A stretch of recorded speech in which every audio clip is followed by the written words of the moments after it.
Hello everyone. Now we can see this is one Western Digital SMR drive and this is a model number. Okay, and we can see check the PCB number here. This is the 810035.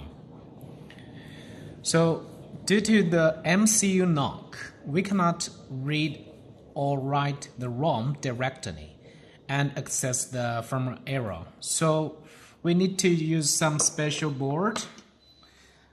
This board is from Dolphin Data Lab, and we need to use this board to install on the USB PCB. We can see this is USB port. So we need to convert the USB port to these SATA ports. Now let's check how to install this board on the USB board so that we can read and write ROM to remove the MCU knock. So to install this board, we need to make sure first on the edge of the hard drive case there are 4 screws. We need to remove all of them. The screws here and this side 2 screws too. We need to make sure we have removed them all. And sometimes on the PCB surface, we need to make sure there is no oxidation, no contamination, especially these power dots. We need to use eraser to clean them.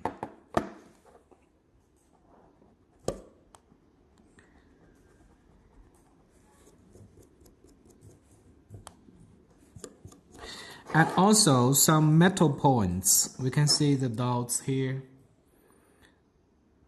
Like these metal dots, we can also clean them.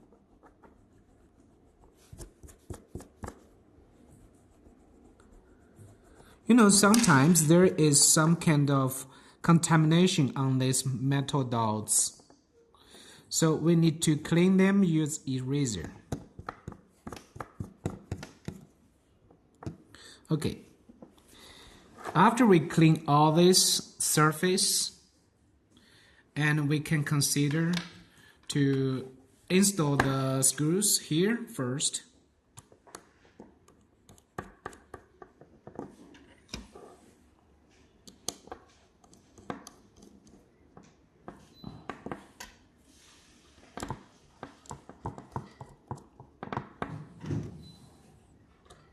So 4 screws,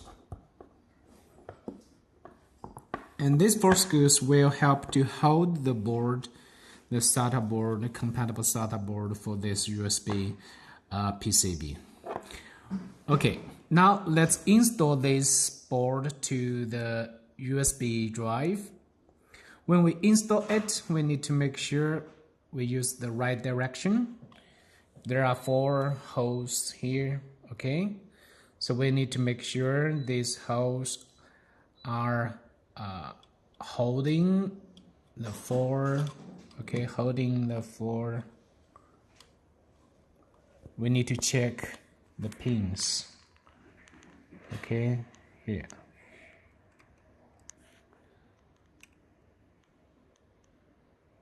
Now we can see the pins here.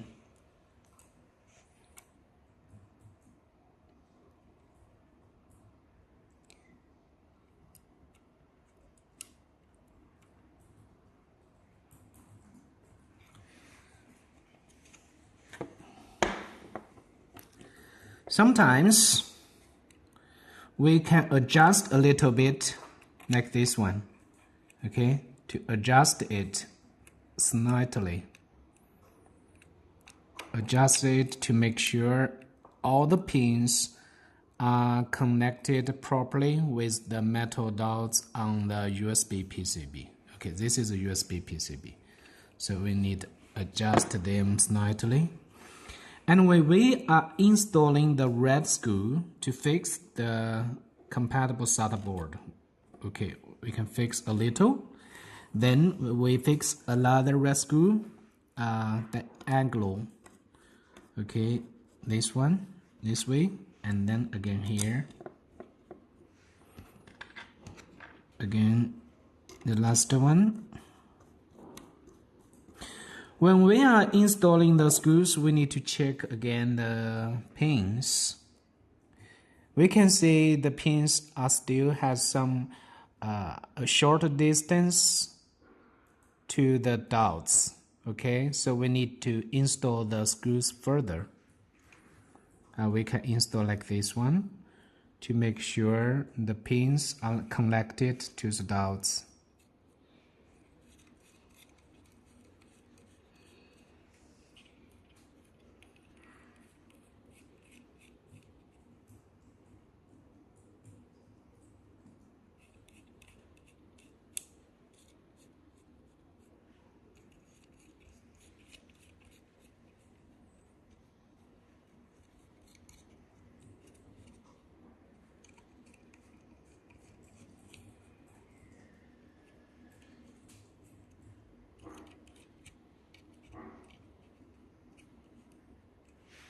Now let's check again to confirm.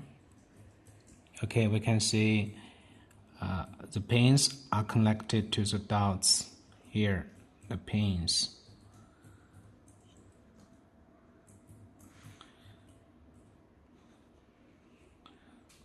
Okay, already connected properly. Now let's use the USB Type-C cable to connect to this drive to the computer. Now this is the USB port. Okay. Now let's open the DFL ROM Smart, the version 4.2.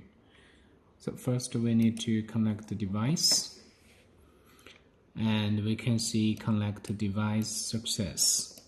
Second, we can get ROM information. Now we can see ID. Sometimes if ID is FFFFFF or 000000, if you see the F or 00, then it is wrong. So the normal or correct ID should be something like this. There are some hex value like this one. And the ROM size, okay, so this one is normal and correct.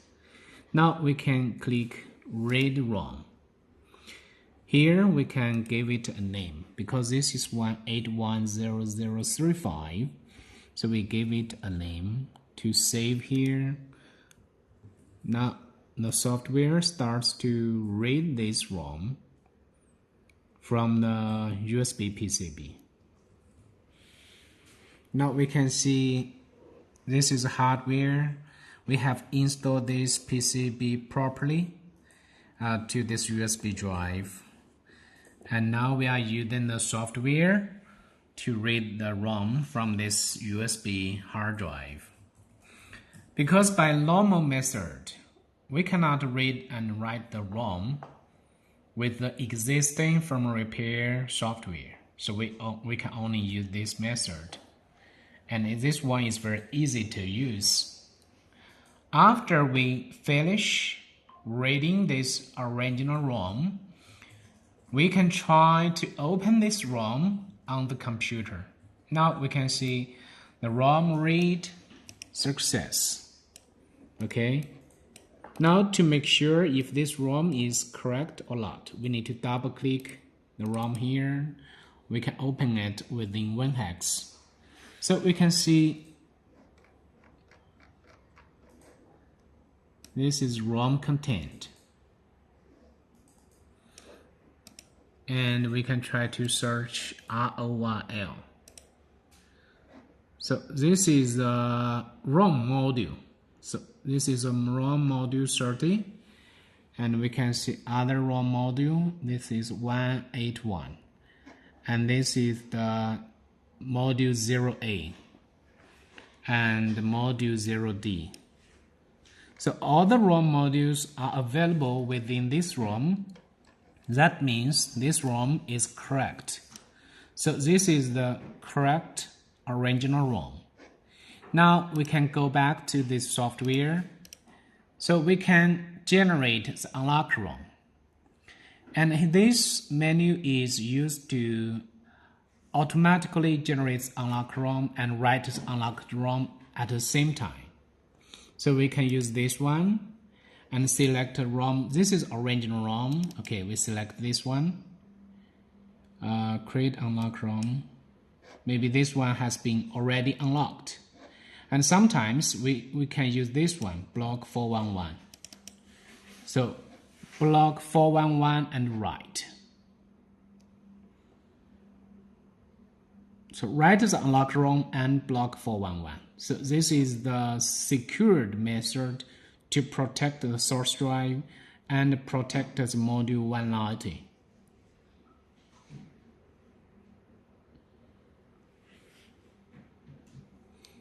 After rewriting this unlock ROM and block 411, the USB drive, the SMR drive will be unlocked successfully, and users can then access the firmware error.